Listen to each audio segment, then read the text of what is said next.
개진 상황이죠. 딴 병원 가시든지. 지금 마음으로는 장기 개정할 수 있겠어요? 지금 못하겠어. 지금 죽고 싶지 않아. 안녕하세요. 닥터인사이드입니다. 구독, 좋아요, 알람 설정까지 부탁드릴게요. 제발. 오늘은 슬기로운 의사생활 시즌2 7화. 한 주를 쉬고 돌아온 7화는 얼마나 또 재밌는 모습으로 재충전해서 너무 기대돼요, 벌써부터. 돌아왔을지 같이 한번 보시겠습니다. 배 땡길 때 있어? 뭐 어지럽거나 그런 적 없어? 그럴 때는 없었어요. 어지럽진 않고 가끔 두통 정도? 한준이 6학년? 이제 6학년 됐지? 네. 어머니 6학년이면 자기 몸에 대해서 자기 생각 충분히 얘기하고 표현할 수 있어요. 저 자주 보는 게 안 좋은 거예요. 한준아, 선생님 석 달 뒤에 봐도 되지? 네. 외래 주기가 긴 건 환자한테 좋은 사인이잖아요. 그만큼 회복이 잘 되고 있다는 거니까. 첫 번째로 이 초등학교 6학년 남학생이죠. 애기가 굉장히 똘똘한 것 같아요. 맞아요. 생긴 게 똘똘하게 생겼어요. 이제 사춘기가 올 때잖아요. 네. 본인이 하나의 인격체로 대우받고 싶은 마음이 굉장히 크고 직접적으로 얘기를 하고 싶어하는 그런 마음을 의사가 알아채주고 이제 계속 아이한테 말을 거는 모습인데, 사실 저는 부모님의 마음도 이해가 돼요. 그 의사 앞에서 막상 아기가 떨 수가 있잖아요. 그러면은 해야 될 얘기를 다 못하고 나올 수도 있으니까.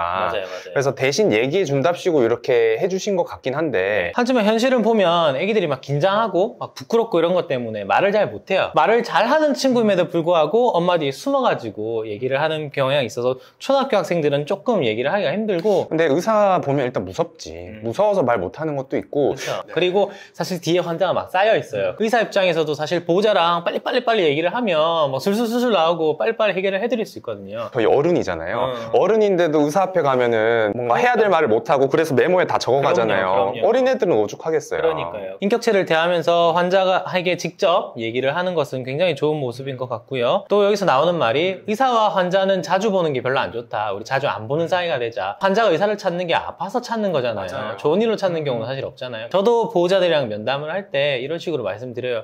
제가 연락을 안 드리는 게 좋은 거다. 보통은 안 좋은 걸로 연락을 하니까. 가끔 보는 사이가 의사 환자 관계에서는 가장 좋은 관계다. 이렇게 생각합니다. 지금 여기 어디예요? 두나 씨는 여기가 어디예요? 머리. 전에도 설명드렸듯이 브로카 영역이라는 부분을 다쳐서 말하는 게 쉽지 않을 겁니다. 운동성 실어증이라고 하는데 말은 다 이해하는데 말이 제대로 안 나와요. 점차 회복이 되긴 하는데 시간이 많이 걸릴 수 있습니다. 이게 전편에 오토바이 교통사고 났던 그 환자죠. 사실 의식이 돌아오기도 힘들 거라고 예측을 했었는데 다행히 지금 의식은 잘 차린 상태인데, 이게 정확히 어떤 경우일까요? 사실 우리 뇌는 언어를 담당하는 영역이 여러 군데가 있어요. 네. 근데 그 중에서 이 환자는 브로카라고 하는 영역을 다친 거거든요. 네. 우리 뇌의 그 전두엽 하부 쪽에 있는 영역에 해당하는데, 네. 그 부분을 다치게 되면은 이해는 다 하는데 그거를 말을 못 해요. 그러면은 예를 들어서 이게 볼펜을 들면서 이게 뭐냐라고 물어봤을 때 이게 볼펜인 거는 아는데 말이 안 나오는 거야. 본인은 막 답답해 죽죠. 그래서 보통 이런 환자들한테 오지선다형으로 이렇게 보여주고 포인팅을 하라 그러면은 해요. 네. 근데 말을 못 할 뿐이야. 객관식은 되는데 주관식이 안 되는. 그렇죠. 그래서 이런 환자들이 어떻게 보면 그 인지가 떨어진다고 오히려 저평가되는 경우가 있어요. 그래서 조심을 해야 되고. 그럼 이렇게 좀 젊으신 분들 같은 경우에는 1년 정도 재활 치료를 꾸준히 하게 되면 좀 빨리 돌아올 수 있는 여지가 좀 있나요? 아무래도 젊은 분들은 나이 드신 분들에 비해서는 회복 속도가 빠르겠죠. 그러나 네. 이분은 되게 크게 다쳤잖아요. 아마 병변이 클 거란 말이죠. 그러면은 아무래도 후유증이 남을 수가 있어요. 그래서 1년 정도는 꾸준히 재활치료 받으면서 네. 경과를 보기는 해야 될 거예요. 그리고 저희 학생 때 브로카가 나오면 항상 세트로 나오는 베르니케 영역 있잖아요. 맞아요. 그거는 또 어떻게 되는지. 그건 좀 약간 반대예요. 오히려 우리 언어 중추 중에 측두엽 쪽에 위치하는 베르니케 영역을 다쳤을 때 말은 잘 하는데 이해를 못 하는 거예요. 그래서 본인이 하고 싶은 말은 다 하는데 말귀를 못 알아듣는. 말귀를 못 알아들어요. 투명인간처럼 있으려고. 다 오케이. 아무나 다 좋아. 죄송합니다. 아니 사람을 치고 갔으면 사과를 해야지. 근데 저 사과했는데요. 이래서 내가 나서는 거야. 우리 석형이 저런 애 데려올까 봐. 다 괜찮아. 딱 쟤만 빼고. 어후, 석형이 어머니 진짜 센 캐릭터다. 아, 답답하다. 보통 저 정도면은 사과했을 때 아이고 네, 괜찮아요 하고 그냥 가라고 하지 않나요? 뒤로 꿍시렁은 한마디 할 수 있어도 이거 첫인상부터 이 첫 만남부터 굉장히 잘못 꼬였네요. 그나저나 또 추미나 선생님 또 할 말은 하는 스타일이다 보니까 네. 이렇게 사과는 했는데요 라고. 미나 쌤 입장에서는 뭐 지금 못할 만한 거 하나도 없고 이거는 순전히 석형 어머님이 잘못하시고 있는 거고, 그래서 지금 양석형 교수님이 연애를 새로 하기가 너무 무서우신 것 같아요. 엄마 때문에. 엄마 때문에. 난 충분히 이해가 가요. 과연 이 둘이 결국 나중에 서로의 관계를 모르다가 상견례에서 처음 만났을 때 어떻게 될지 상상하기도 싫은 상황인데. 그러니까요. 이거는 아유. 좀 전에 어느 분이 주사 나왔습니까? 정말 이 병원에 믿음이 안 생겨요. 믿음이. 그래도 체열은 경력 많으신 선생님이 해주셨으면 좋겠습니다. 수술 꼭 성공하셔야 됩니다. 오늘 밤 일찍 주무시고 술도 절대 드시면 안 되고요. 네, 그러겠습니다. 개진상이죠. 일반적으로는 속으로 욕하고 겉으로 저렇게까지 표현하기는 쉽지가 않아요. 딴 병원 가시든지. 너무 화가 나서 저렇게 얘기한 거긴 한데 저런 얘기 들으면 의료진들은 상처받아요, 진짜로. 기운 빠지죠. 사실 IV 같은 경우가 모든 병원의 최대 난제 중에 하나인데, 투석 같은 거 하셔서 혈관이 정말 남아하지 않으시는 분들, 할머니들, 아예 저희처럼 소화도 정말 힘들죠. 라인 잡는 게 정말 일이거든요. 그래서 안 되면은 이제 IV 전담팀이 있어요. 네. 이제 연차가 높으신 분들 중에 IV를 잘 하시는 분들만 모아가지고 팀처럼 이제 하는 거기 때문에 그분들을 불러서 하면 대부분 해결이 되지만, 모든 IV를 그분들에게만 시키면 그분들이 하루에 100명씩 꽂고 다녀야 되니까 너무 힘들잖아요. 전연차들이 하면 우리 어머니가 뭐 마루타냐. 그러니까. 근데 그런 과정을 거치지 않은 사람이 한 명도 없어요. 고년차 분들도 처음부터 잘했던 게 아니라 이런 전연차 때 이런 과정들을 거쳐서 잘하게 된 거잖아요. 여러분들도 조금 너그럽게 이해해 주시면 좋을 것 같아요. 그럼요. 하지만 이렇게 보호자가 컴플레인 하는 것도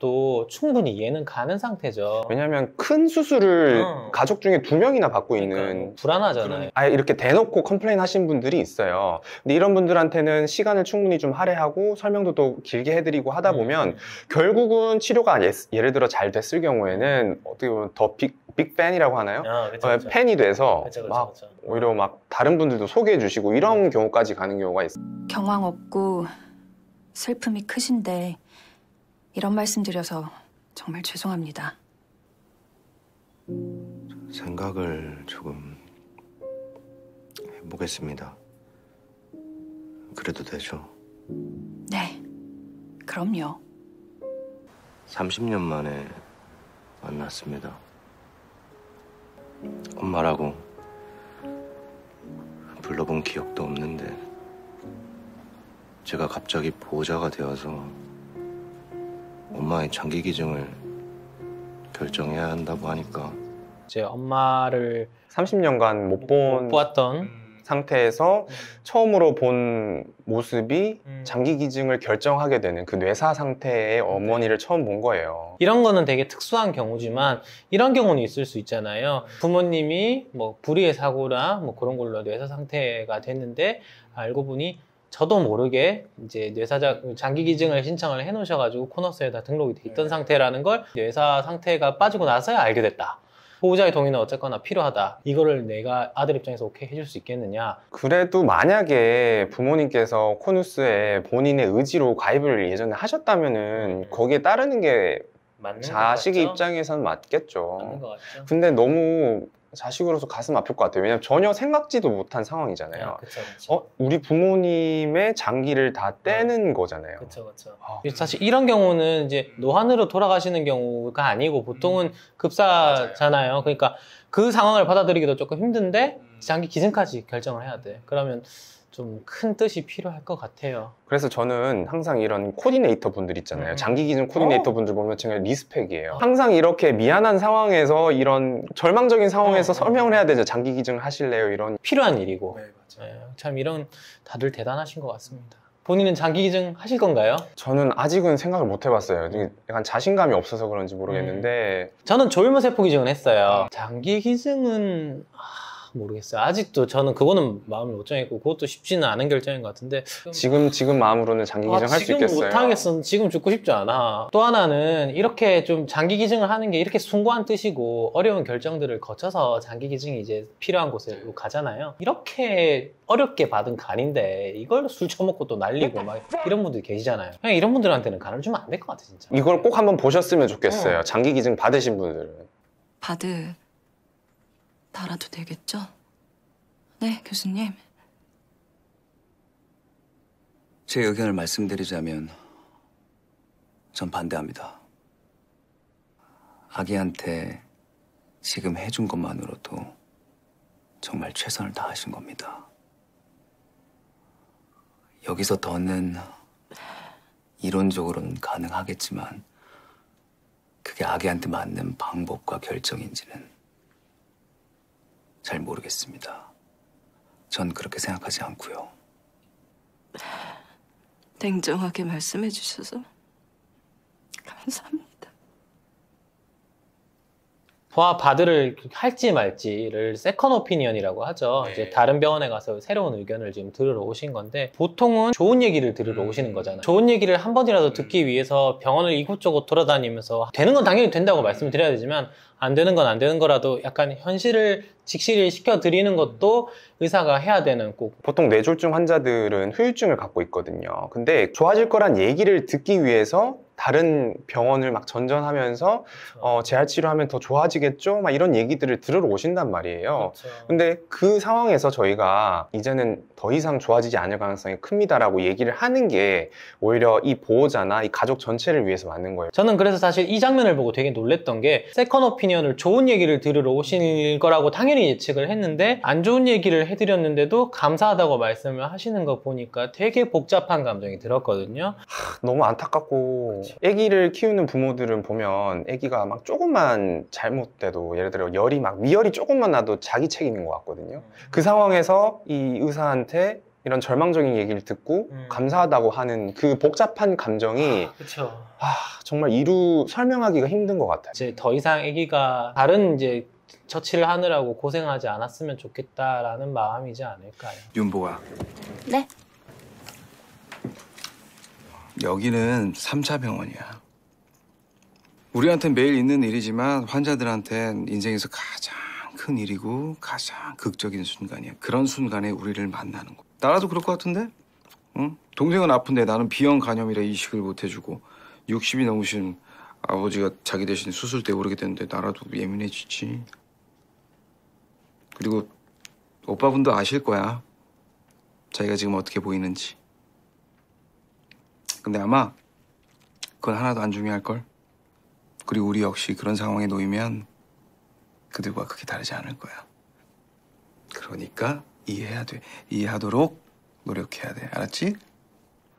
이 얘기를 저는 병원에서 어느 교수님이 한번 저한테 해주셨으면 저는 거기에 미쳤을 것 같아요. 충성을 다하겠습니다 이렇게 할 것 같아요. 이거는 모든 병원에 계신 분들 이제 전공의들 특히 잠 못 자고 이러면 이런 거 다 까먹어요. 예민해지고 윤복이도 지금 가운 입고 일하다 보니까 다 까먹었잖아요. 이런 거를 이렇게 한 번씩 리마인드 해주시는 교수님이 계신다는 거는 정말 축복인 것 같습니다. 정말 저런 진상 환자를 맞닥뜨렸을 때 만약에 이런 생각을 하고 있다면은 아마 100번 1000번도 이해가 될 것 같고요. 앞으로도 이런 마음을 가지고 진료에 임해야 되지 않을까 싶어요. 여기요! 여기요! 여기 의사 없어요! 애가 경기까지 했다니까! 왜 아무도 안 오는 거야? 조금만 기다려주시면 언제까지 기다려! 언제 해! 지금 해라니까! 지금은 제한병원 소아과 펠로 2년차. 저는 깜짝 놀랐어요. 이분이 소아 펠로우 2년차라는 거에 충격을 받았어요. 제가 저번에 얘기한 적 있죠 한번.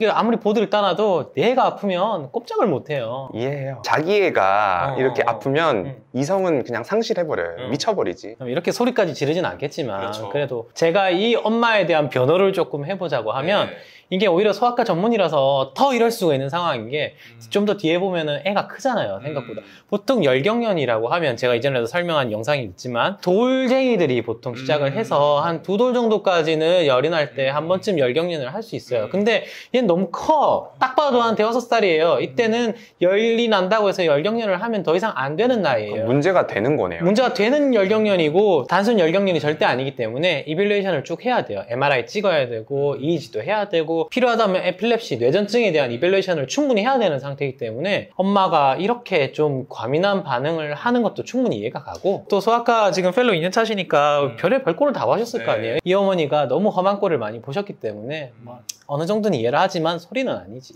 근데 만약에 이 상황에서 애가 저렇게 큰 애가 경기를 하고 있으면 일단 응급처치로 들어가는 게 있나요? 아티반 줘야죠. 그러니까 로라제팜이라고 이제 1차로 경기약을 멈추게 하는데, 근데 그러고 있어도 계속 멈추지 않고, 근데 아무도 안 봐주고 아직 소아과 의사가 안 왔다 그러면 엄마는 돌죠. 아, 돌만하네요. 그럼 이제 최소 5분 했다는 거니까. 근데 지금 사실 잘 자고 있으니까 잘 모르겠어요.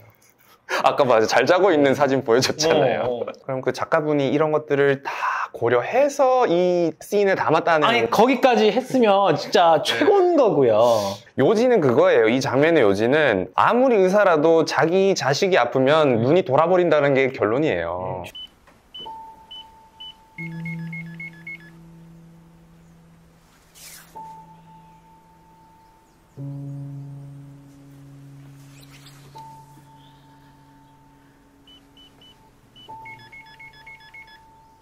뭐였지?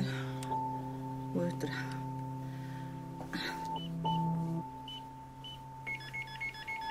아, 나 진짜 왜 이래?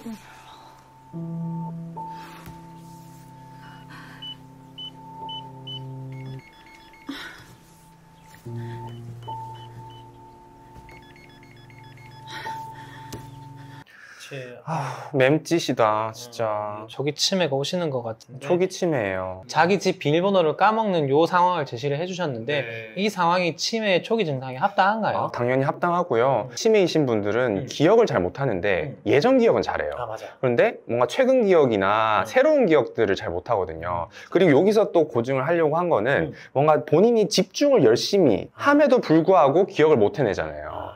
이게 또 건망증이랑 차이죠. 건망증이랑 달라요. 건망증은 뭔가 그래 집중을 하면 기억을 해낸다든지, 다른 경우는 뭐 단어 같은 것들이 생각이 안 나서 거시기라든지 뭐 이것 저거 뭐 이런 식으로, 예전에는 막 정리정돈도 잘하던 분이 뭔가 집이 지저분해져 있다든지 생활 습관 변화 뭐 이런 것. 만약에 이게 혼자 사시는 분들이나 이런 분들은 본인이 치매인 거를 전혀 인지를 못 하거든요. 맞아. 건망증은 본인이 깜빡깜빡하는 걸 인지를 하잖아요. 그렇죠. 근데 치매는 인지를 못 한다. 특히 혼자 사시는 분들은 자녀분들이나 조심해서 주의해서 좀 봐주셔야 돼요. 저 예전 영상에 치매에 관한 걸 이제 다뤄놓은 영상들을 링크를 올려놓을 테니까 궁금하신 분들은 한 번씩 클릭해서 보시면 좋을 것 같습니다. 안정훈 교수님의 어머니가 이렇게 치매 증상을 보이는 것부터 시작해서 8화 예고편이 들어가는데 8화의 테마는 약간 안정훈 교수의 시련 이런 것 같아요. 겨울 선생님도 모종의 이후로 자기 고향에 내려가게 되면서 못 보게 되고 연락을 주저하게 되고 프로포즈 같은 거 하려고 좀 준비를 해놨다가 그게 틀어지면서 약간 와장창 지금 됐잖아요. 원래 프로포즈는 타이밍인데 그 양가의 부모님이 다 상태가 안 좋으시잖아요. 건강도 안 좋으시고 이러면은 막 한없이 미뤄질 수가 있어요. 그렇죠. 결혼이 미뤄지고 상견례가 미뤄지고 가정에 우환이 있으면 결혼 잘 안 하잖아요. 안 하게 되죠.